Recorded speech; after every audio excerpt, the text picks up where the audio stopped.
Motivation Monday. So excited to be here. Thank you to the No Excuse Crew for having me from Canada, Alberta. I was in the feed earlier this week and I'm so happy to be here. Not only am I happy that it's sunny out, and in Canada our weather is extreme. It's like living in a freezer, so I'm really happy that we have a nice warm day to give you a Motivation Monday. So I want to break it down quick, jump in, and I have an acronym for you, and it is called PREP. So I own a company here, a meal preparation company, and I coach, as I said, and so I thought it was really cute to put together this little keyword for you with the word PREP. So you're jumping on a plan, you're going back on a plan, you've been cycling all over the place. There's a few key tools that are really helpful to move you in the right direction. One of them is starting with the word PREP, P-R-E-P, one of them with plan. The first letter, plan. So the letter P, plan. You have to have a plan that works for your lifestyle, not a plan that works for everybody else's lifestyle, because everybody has a different shift. Everybody has a different family life. Some people are single, some people aren't. Some people work different schedules, and that might not be you. So if you have a generic plan, but the plan doesn't actually fit with your lifestyle, how are you going to make that work? It's going to look different. So having a plan and people who can help you put a plan in place and guide you is always a good step. The second one is a relationship with the plan.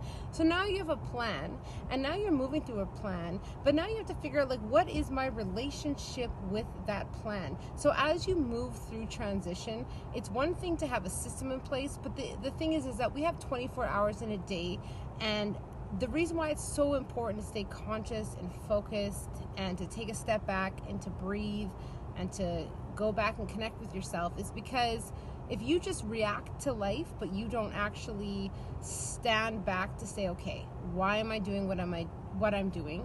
What can I do to be better? Then the relationship you have with the goal that you have is going to fall. So it's important, and it's why they call me the conscious coach. It's what I believe in, is that you have to self analyze what you do before you blame other people, before you say it's someone else's fault. You have to take a step back and say, okay, what is my relationship with my goal? Why am I doing this?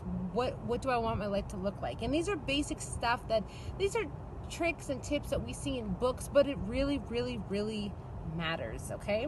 And the next thing that you want to do is execute that plan. So you have a plan, you are discovering your relationship with the plan, which is always going to be endless, and you're always going to be improving. Now you need to execute the plan. So what does it look like to execute the plan? And how do you execute the plan? So now you have to prepare. So being prepared and prepping your food in the PREP process would be that you have to prepare your meals. You have to prepare your food. You have to make sure your week is planned. What do we all do when we are not prepared? We either don't eat, or we overeat, or we go to something that's not good for us because we don't have a plan. So I always use the example of going on a trip. If you were to plan a trip, if you wanted to go to Hawaii and you had it costed X amount of dollars, and you had like a little jar, and in the jar you had money that you were putting aside all the time, however you decided to do it, to go on the trip, but you kept pulling the money from the jar out, would you get there on time? Maybe, but it would change. It would change based on the amount that you're withdrawing and putting in. So your results and how fast you're not going to get there isn't going to be as accurate as if you stayed on the plan. So with that said, I have about a minute to go. Talking about diets, I have all sorts of diets. They keto, intermittent fast, they do all these things. And this is how it goes.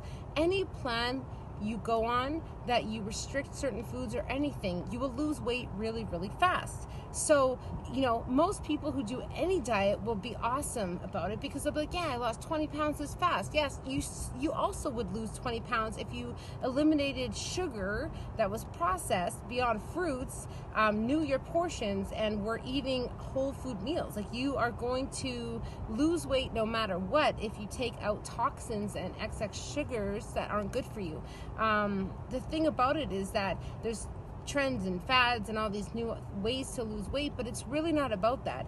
A majority of people are saying, lifestyle based, they end up wanting to eat food and enjoy their life, but there is a way to do that. And so at the beginning of anything you do, it takes a lot of discipline and work and consistency, which those to me are all action words. You know, behind every word is an action. It's a meaning. It's something that means more than just what the word is written.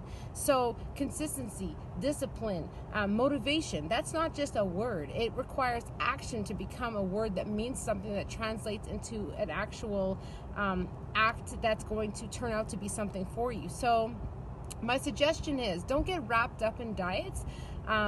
More so, learn about how to create a lifestyle that's organ health based. Okay, your organs require you to eat a certain way to be healthy, and they don't want like polluted toxins in your body to function. Your car can't take the wrong type of oil in your car for a reason, because it won't function, and your body's the same. So again, I'm gonna go back to that. I'm now at 6 minutes. Have a good plan for your life. Have a good relationship, or build one. It's not going to look perfect, and it's going to take time. So build a relationship with lifestyle, execute that, and prepare yourself. So, you know,